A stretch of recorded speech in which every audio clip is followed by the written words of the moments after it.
You're welcome back. Now let's turn our attention to the second topic for today, which is the 2022 World Television Day. But first, let's take this background report by Abdulsalam Jibril.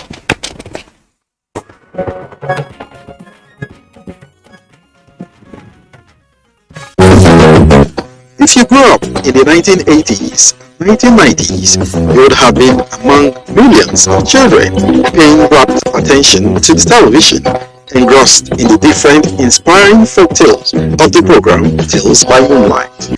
Such is the power of television. Conceived in the early 20th century, the TV has evolved from the monochrome, that is, the black and white, to the color TV and currently the digital television. Since 1959, when Nigeria witnessed her first television broadcast, several educative and informative programs have been churned out, with the NTA dominating the broadcast media space. In recent times, however, there are fears that the traditional TV is facing extinction with the advent of social media and other media options. For Danla Dibako, former Director General, National Broadcasting Commission and veteran broadcast journalist, the television has come to stay. Once upon a time, as far back as the 90s, NTA had 30 million viewers. We might not have increased that much because of social media, but clearly television has its own audience, which is not exactly the same with buying data and loading your phone.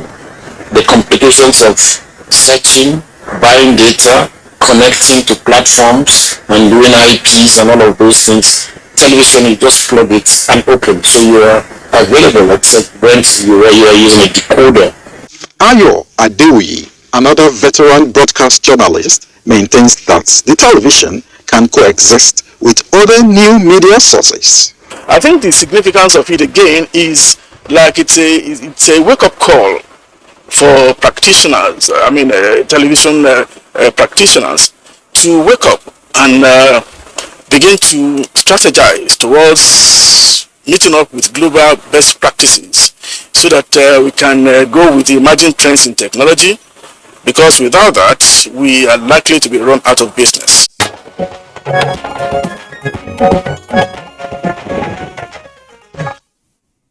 All right, thank you very much, Abdulsalam Jibril, for that background. We have here in the studios two mass communication scholars to discuss issues around World Television Day. First, let's welcome Professor Umar Upate. Professor Umar Upate is a professor of mass communication and incumbent vice chancellor of the Federal University, Kashere. Professor Umar Upate, glad to have you again, and good morning, Nigeria. Thank you, and good morning, Kingsley and Nigeria. Okay. Also here with us in the studios, Professor Armstrong Idachapa, former acting director general of the National Broadcasting Commission, NBC. Professor Idachapa, glad to have you this morning. Thank you, Kingsley. Good to be on. Good morning, Nigeria. Thank you. All right. Let's just begin by having an understanding of what World Television Day represents. Why World Television Day? Professor Pate. Well, if you look at the television as a concept as well as its practicality, it has contributed significantly to humanity in several ways. Now, let's go back a little. In the beginning was the word. Then later printing was invented following the invention of the printing machine. And that gave birth to the printing of newspapers. We moved towards the beginning of the 20th century. The radio came because of the technology that also came. And shortly after, the television started. When newspaper came, when radio came, people started saying, oh, newspaper is going to die. Newspaper didn't die. Then radio came, TV came, combining sound and sight.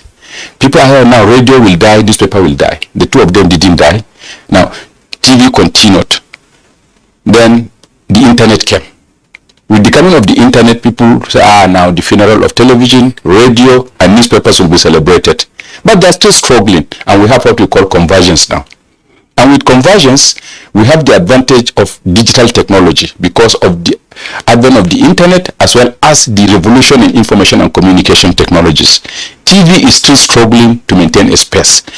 And TV got the advantage now of being able to disseminate its signals on the digital platform, giving additional access to many more channels to come up, many more ways of disseminating information using audio and video, and at the same time also making it cheaper and far more democratic to reach many more people. As they say, the future of the media industry is in audio and video, and television has this advantage. So the world has every reason to celebrate television, considering the contribution it has made since its invention to date. It has kept people informed, it has kept people far more educated, as well as entertained in many more ways.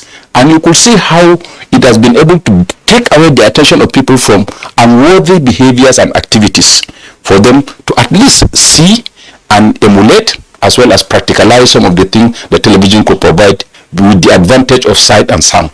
So I think the world has every reason to celebrate TV, and TV will be around for a long time to come. It has revolutionized how people view happenings around the world, and it has also set, it's a medium that sets the agenda and for policy decisions and shapes public opinion around the world.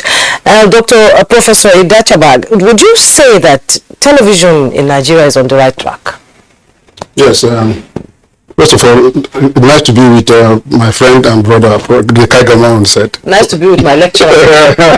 Thank you. It was my lecturer.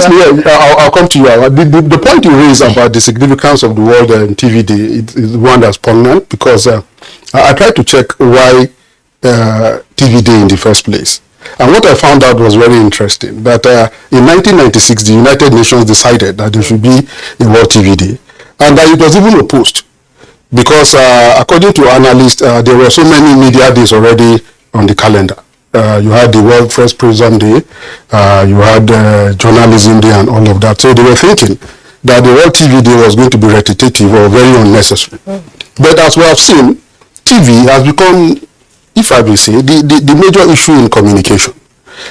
Sitting on technology, like Professor Patti said, TV has disrupted the philosophy, the conceptualization, and all the existing myths about communication, with all the disruptiveness, with all the challenges that it poses to innovation and creativity, negatively and positively. It has turned policymakers, it has enabled content creators, it has allowed for a lot of surrealism, fake artificial creation, and also, more importantly, it has also dynamized the commodification of content in terms of giving added value, to content creators. But it has also opened up lots and lots of challenges within the media landscape. And that is why I think that even more than the very humble radio, TV remains the major issue in communication today. Will it still remain? Do you think television, the way it's going, people say it's been threatened by the social media and other platforms? Do you think it will still be relevant in the next, say, 50 years? Yeah, what TV has done, from the point that Professor Patti made, which I also want to re-emphasize, is that technology has allowed what you call convergence, right? And rather than see limitations, what you see are levels of enhancement. But again, like I hinted, it poses a lot of multi-dimensional issues, and many of them on the advantage, sometimes on the disadvantage. Professor Patti attended my inaugural lecture, where I looked at the issue of convergence and how it shapes media philosophy and even worldviews globally, right? And what you see is that because of the enhancement of the social technology, especially on the social media, like you have said, you now have a lot of lowering of entry points. It's difficult now to determine who is a content creator, as I alluded in my paper. Who is the editor? Who is creating the story? Who controls the process of content dissemination? So what you have enabled by technology is an all-comer, and it raises a lot of issues. But again, the advantages are many. Now you find total interactiveness. You have adaptability in terms of people's capacity, to provide content within the framework of their own little budget. People are happier. But again, also negative dissemination. And also very disturbingly, also there's what I tend to call the media rudeness, consequent to the intrusion of technology, where content is thrust upon people, whether they want or not, you know. And because of the ubiquity of technology, especially TV, it goes everywhere. And you know, it comes so strongly with images. So sometimes you don't want to see, but you are forced to see. And once you see, it affects your psyche, it affects your thinking, it affects your orientation, right? The levels of believability, you know, credibility, authenticity are also shaken. So there's a huge test, you know, around the amenability of what the social media does, and also the consequences, you know, for human understanding and usage. All right. Thank you very much, Professor. That's about. I would like us to take a step back again into history. About 3 years ago, when Nigeria celebrated the advent of the first television station in Africa, that was in 1959. I recall we had a 2-day conversation on 60 years of television in Nigeria and then in Africa. And a number of the veterans in television in Nigeria were our guests, including the first Director General of the Nigerian Television Authority, Engineer Vincent Maduka. We also had the first female graduate in the newsroom at WNTV Ibadan. That is Mrs. Omobolale Onojide, whose husband was clerk of the Western House of Assembly when the crisis broke in 1962. Those were early beginnings, and the conversation on that day, on those two occasions, centered around one, technology, and then the content. We use the word content now in the digital age, but it is the case, Prof, that programming is a cardinal element in broadcasting, more particularly for television. Are we getting it right as we look at World Television Day 2022?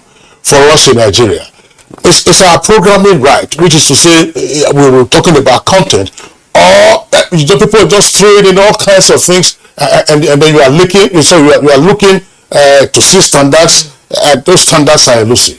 Thank you very much, Kingsley. You see, in the media, there are 4 or 5 major factors, not only programming. Content is one. First, funding.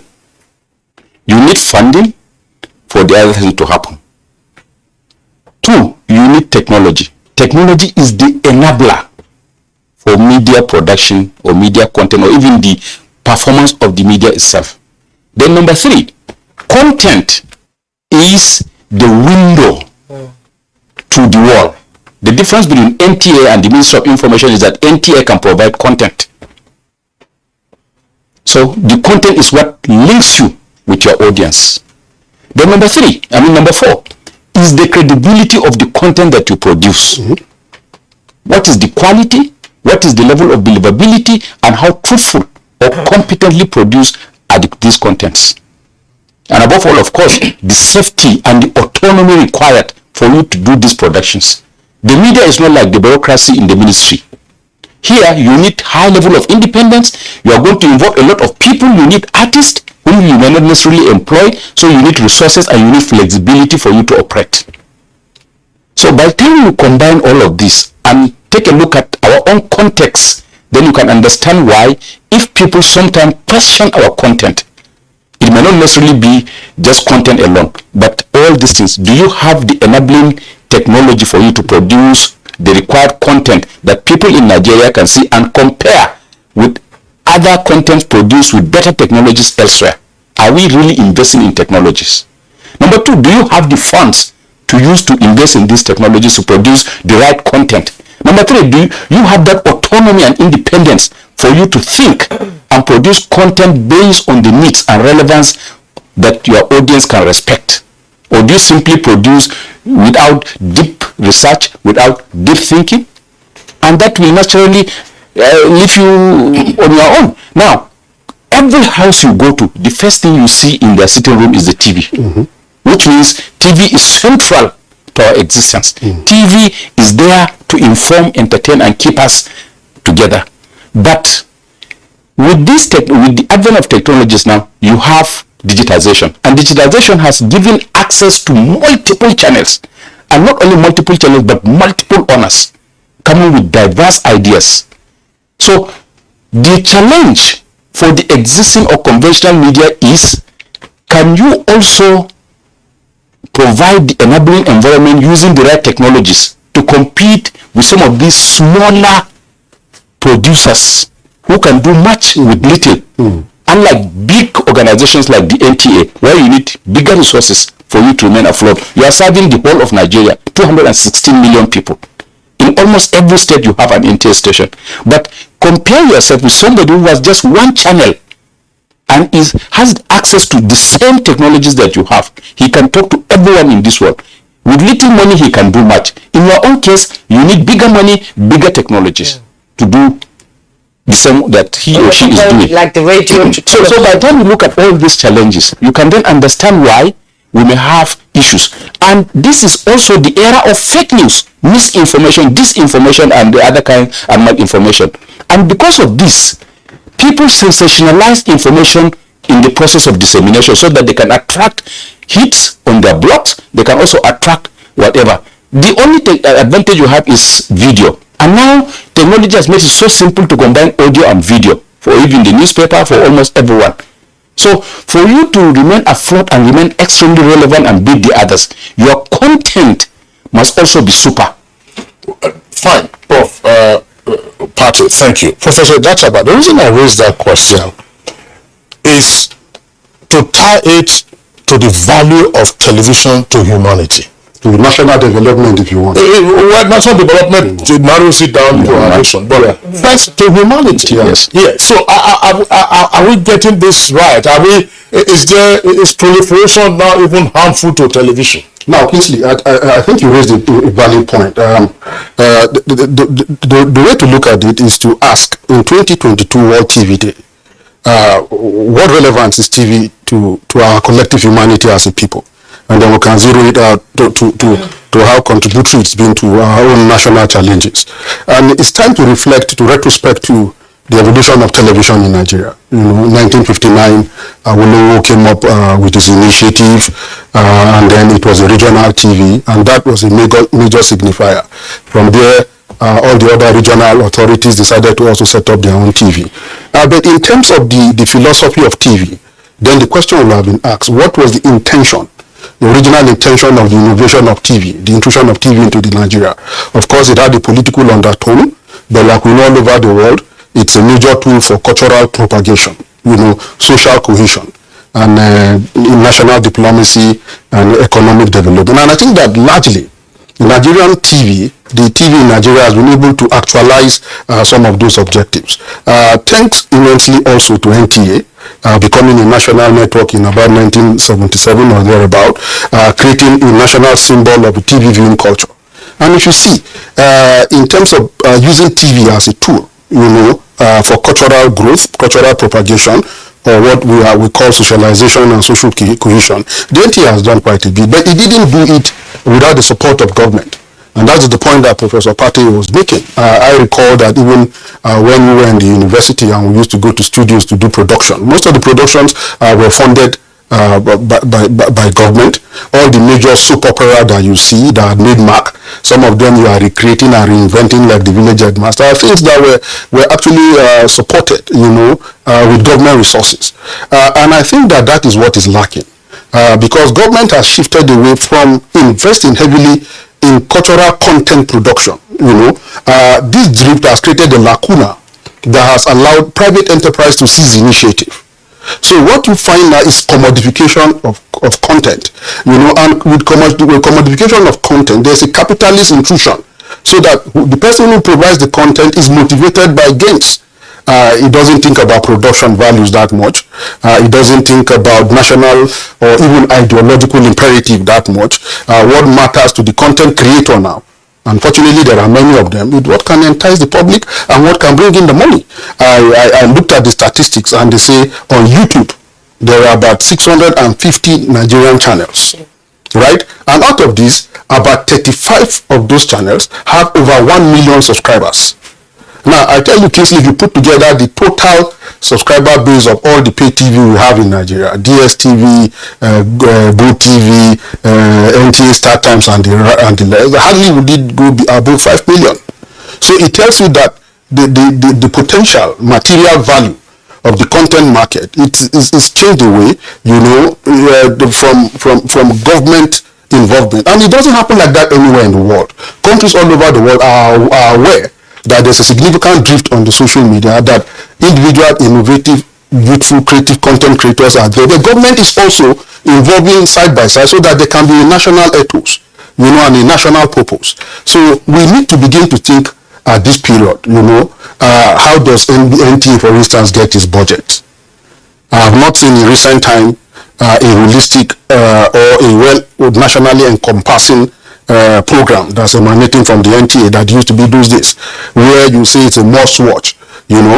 What you see as alternative are so many channels that are emanating on the DSTV platform, and what they do, is to commission young Nigerian talents to produce. Some of them, they acquire them under terms that are probably not too satisfactory, to the content creators, but they don't have an option. They have to survive. They have to be innovative and creative. So there's a mass differential in terms of private initiative, government involvement, national purpose, individual purpose, and the collective will of the Nigerian. Professor Databa, yeah. I think it is because, I don't know whether it's because we have refused or we are still very slow in implementing the national communication or information policy as envisioned.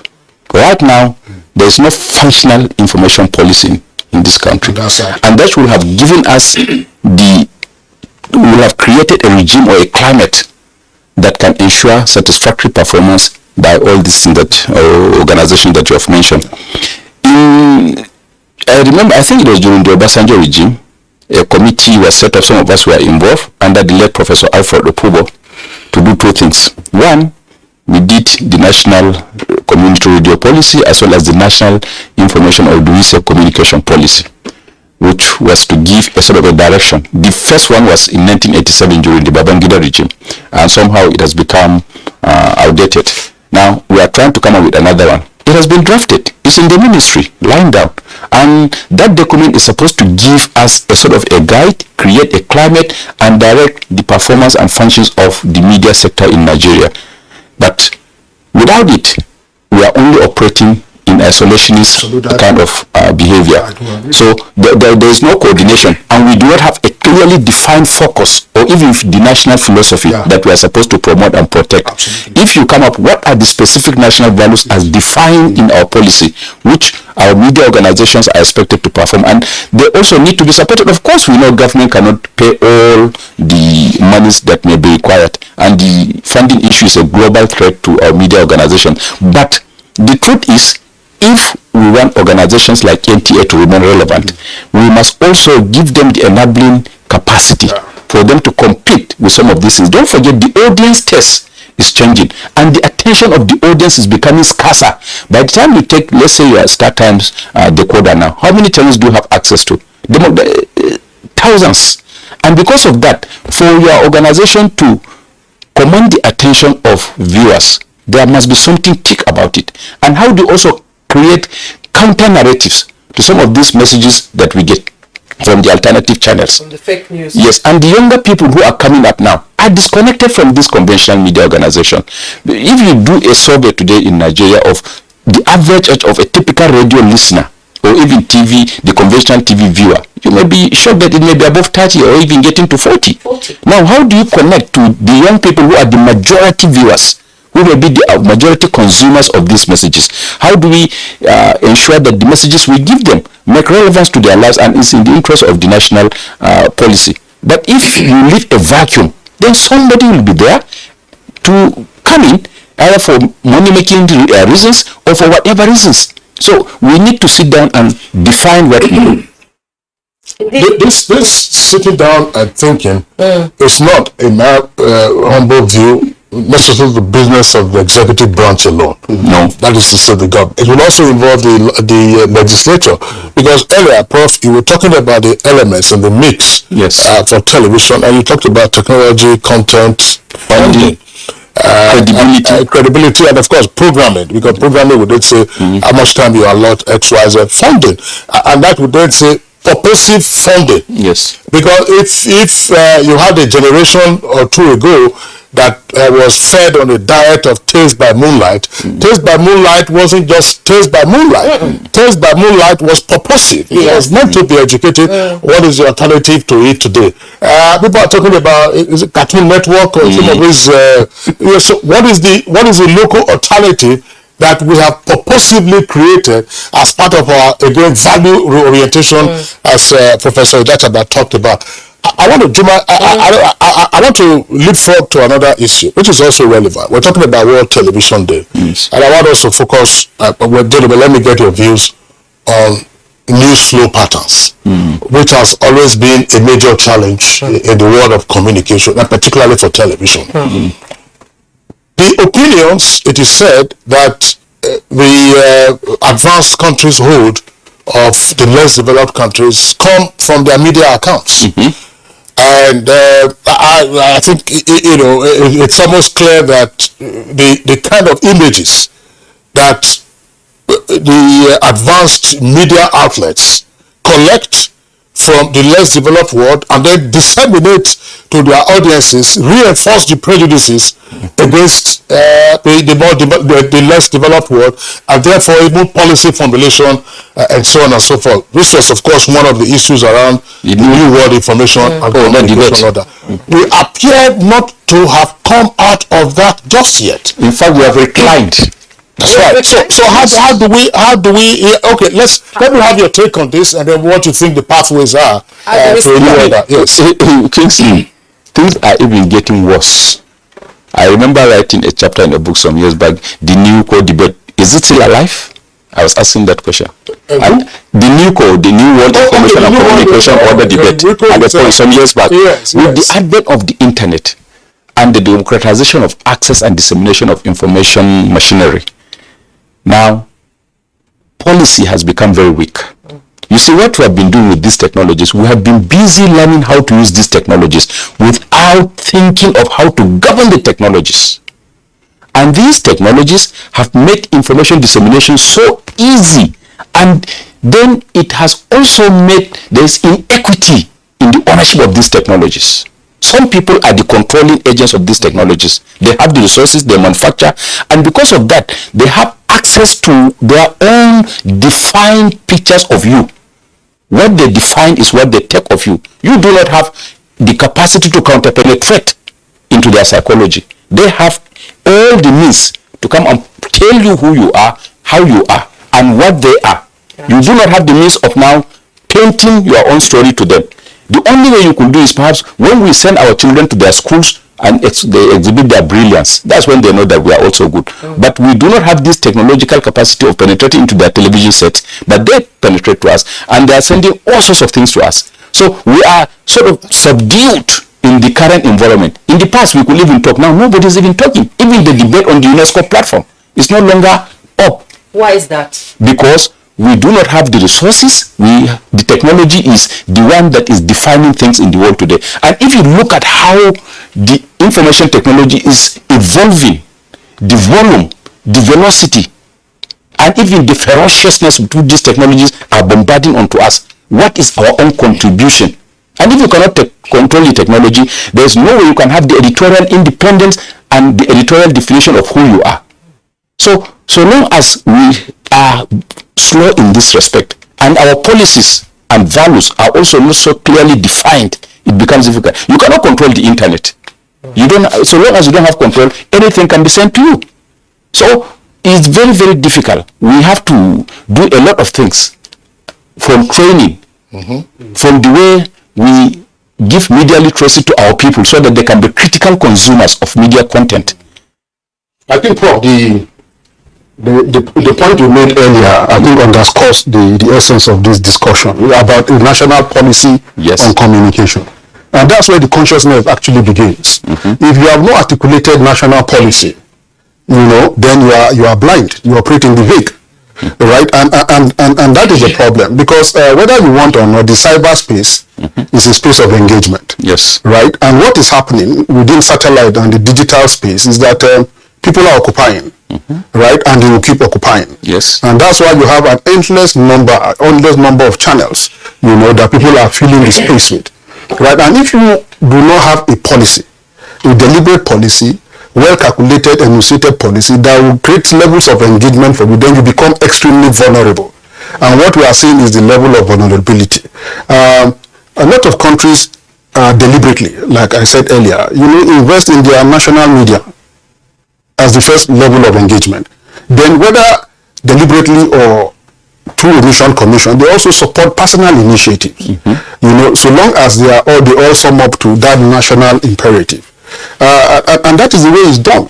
So you find America with its own national network on the terrestrial, on the satellite, on fiber, on the internet, and they occupy space. If you go to China, all the channels you watch on the Chinese space are actually Chinese channels, and they do so much, to see how they can fend off intrusion of other foreign channels. So everybody tries to protect the space. We are not doing that much in Africa, even with our advancements in technology, even with advancements in content creation. Like Nigeria is the leading hub for film video content production. In the whole of Africa, as a second or third globally. How much of this content have we been able to use our own platforms to push out? I don't know if we have any locally, created or produced or manufactured app or information dissemination platform, that is original to us, that can compete with the other media giant companies that are terrorizing. So all these issues are raised. Yeah. So look at also the staff who do these things in these organizations. How are they catered for? What kind of training do they have? During the pandemic, the coronavirus pandemic, almost everyone in other sectors that are sleeping were giving assistance, were giving palliatives. The media was on its feet. The staff were exposed, vulnerable, and busy educating and informing Nigerians. Yet nobody, I repeat, nobody gave them a dime in appreciation of their efforts. Now, how can the best come out of them? We are talking about content. So we must also be conscious that these are creatively gifted people who use their talents to keep you informed, to keep you educated, to even keep you entertained. And they sacrifice so much, and almost all the time they are in the studios working, or in the newspaper house working, yet at the end of the day, they look miserable. Professor Pagi, thank you so much for this point you've raised, and I'm sure that there'll be another platform to discuss. I pray so. Yes, I pray so that we need to also make our voice known. Yes, there are a lot of other sectors that are doing less, contributing less to the development of Nigeria, but are receiving more unjustifiably. Gentlemen, before we sign it off, which leads us to the point, I believe, of the national policy on media and communication, namely whether as a philosophy there is a recognition of the media as one of the soft powers of any nation. Media. Whether we recognize that the media is a soft power. You can have your hard power, all the armaments and so on and so forth, but the soft power to reach the mind. On paper, yes. But how do you translate and give meaning to the thinking? Okay, Professor Pate, Vice Chancellor of Federal University, Kashere, is the Professor of Mass Communication. Thank you so much. You've raised a lot of things, especially welfare for. Thank you for that. And Professor Armstrong Idachaba, former Director General, National Broadcasting Commission, NBC. Thank you so much for coming. Thank you, Jimmy. Nice to be here. Very lively conversation. Thank you. We'll take sports update next.